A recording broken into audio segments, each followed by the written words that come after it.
My portfolio started with this three-piece series I called Scars. Um, I was given the assignment my junior year to create a three-piece series that included a mixed media element. And so I decided, because I really love to do portraits, that I would do three men because I tended to draw females more often. So I wanted to practice drawing men. And I wanted to challenge myself to work on a large scale. So each of these pieces is 30 inches by 40 inches. And I decided to do the element of mixed media as gold leaf because I thought with the black and white elements of the charcoal that the gold would not only stand out, but would become a focal point of the piece and create some level of interpretation for the viewer. I was also sure to angle the models at differing angles in order to give the viewer the look as if they were looking out at something, which can be interpreted in another way as well.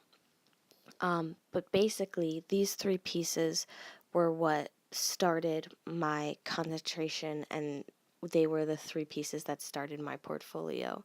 Um, and I was lucky enough to have started AP Studio Art my junior year, so I had plenty of time to discover what I was interested in um, and to find what I wanted to study and create my concentration around. And there was really no pressure because I had 2 years to work on that, which was super, super nice.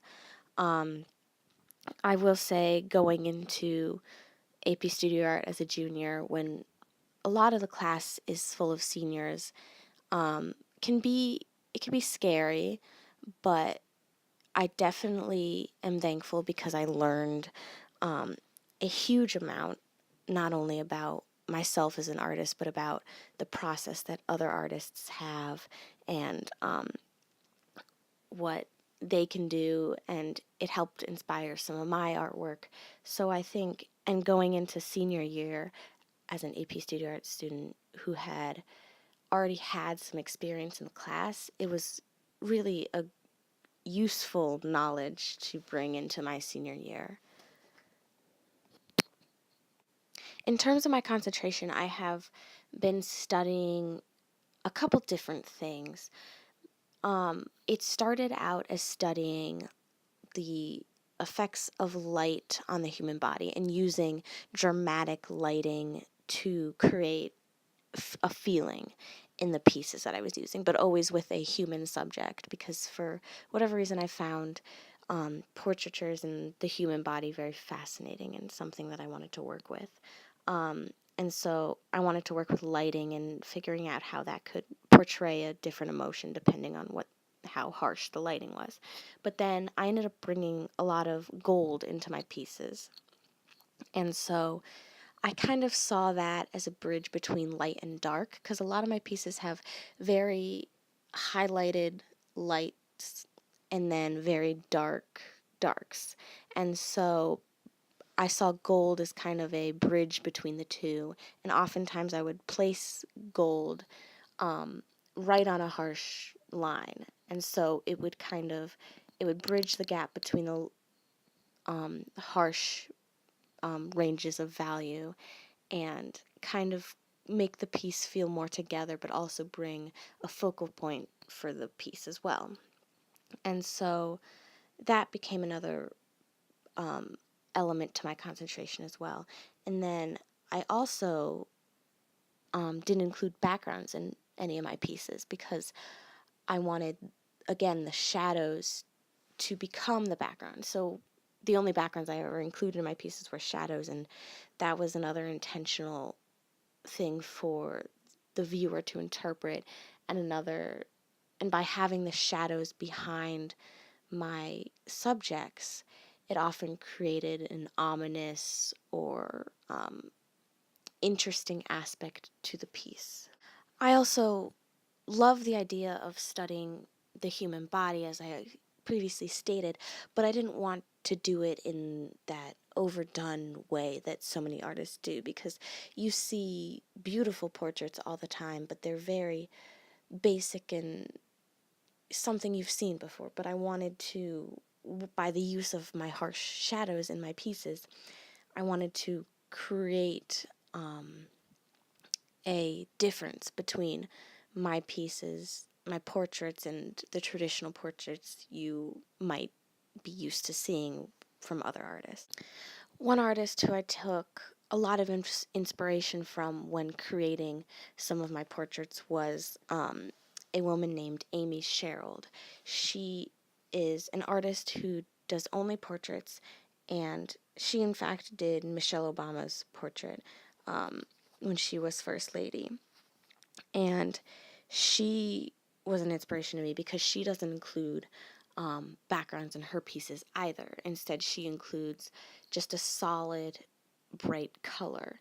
And she uses, we differ in the fact that we use a lot of bright colors, and she uses a bright color as a background, whereas I use a shadow. But it was inspirational to me because she was able to use just the figure as the piece and make the piece interesting and create an interesting aspect with nothing but a figure. And that was something that I desired to do as well. So I took a lot of inspiration from her ability to create interest within a piece with using so few elements within the piece. I can easily say that throughout the past 2 years in AP Studio Art, I have grown significantly as an artist. I have been able to step out of my comfort zone and create pieces that have gotten progressively more ambitious with more difficult angles or lighting. And I've noticed specifically in the past year or so that when I have been doing portraits in color, say using pastel or colored pencil, I have been able to widen the range of colors that I use and kind of exaggerate the colors that I see in the reference picture more. So I'll include maybe more greens or reds that I will see in the undertone of the skin and kind of bring it out to the forefront more. So there's more exaggerated and interesting colors to look at when viewing the portraits.